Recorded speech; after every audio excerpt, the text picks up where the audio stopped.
Hello and welcome to the third episode of the Python tutorial series dedicated to object-oriented programming.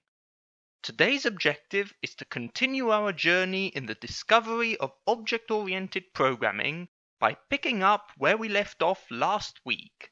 So if you haven't seen that episode yet, I'll leave a link to it for you in the top right-hand corner of your screen and in the video description, so make sure to check that out. Now that we're all on the same page, let's quickly recap what we did last week. First, we defined our class in line 3, and then we wrote our first method, which contains the first two attributes of our class. As you can see, we chose speed and direction as the two main attributes, in line with the example we used in the introduction video.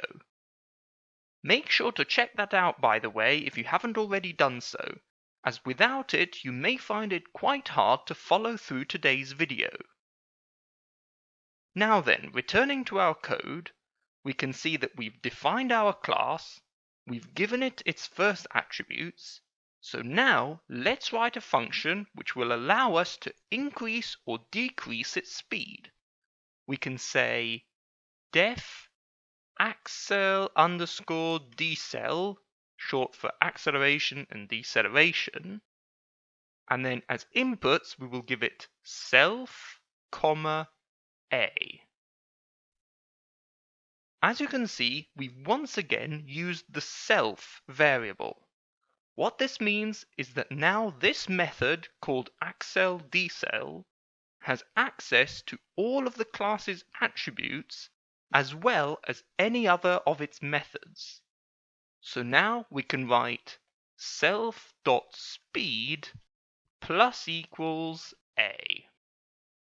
What this means is that every time we call this method and give it a value of a, the speed attribute of the class will be modified accordingly.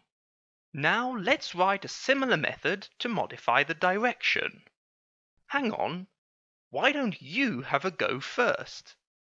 Think of how you would do it and write your solution in the comments below.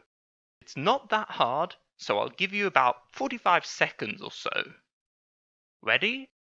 Go!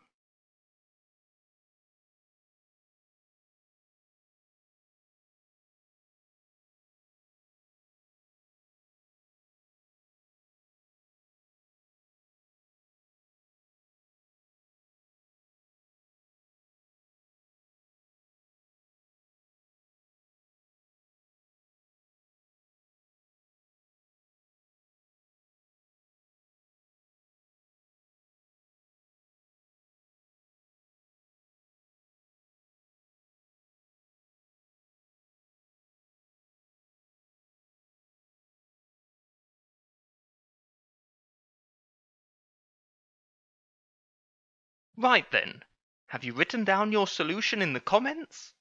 Good, then let's look at mine here. All we have to do is replicate what we've just done for the speed.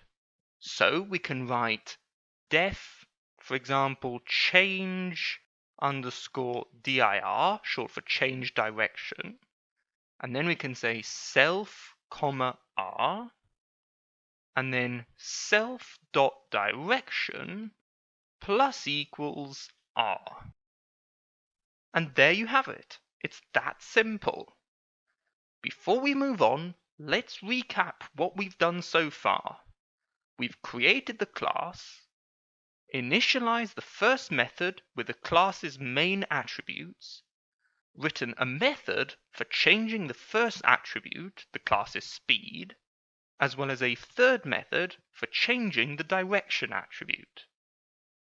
Now that we have a complete class containing both attributes and methods, we can create our first object.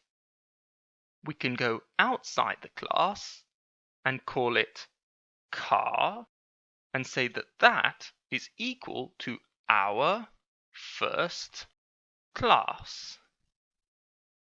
Now that we have our object, we can use the methods contained in the class, which our object has now inherited.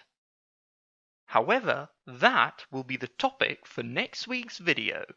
Until then, don't forget to subscribe to the channel, as well as check out my previous tutorial videos and Python coding challenges. As always, I look forward to seeing you again next week to continue our discovery of object-oriented programming. And until then, happy coding!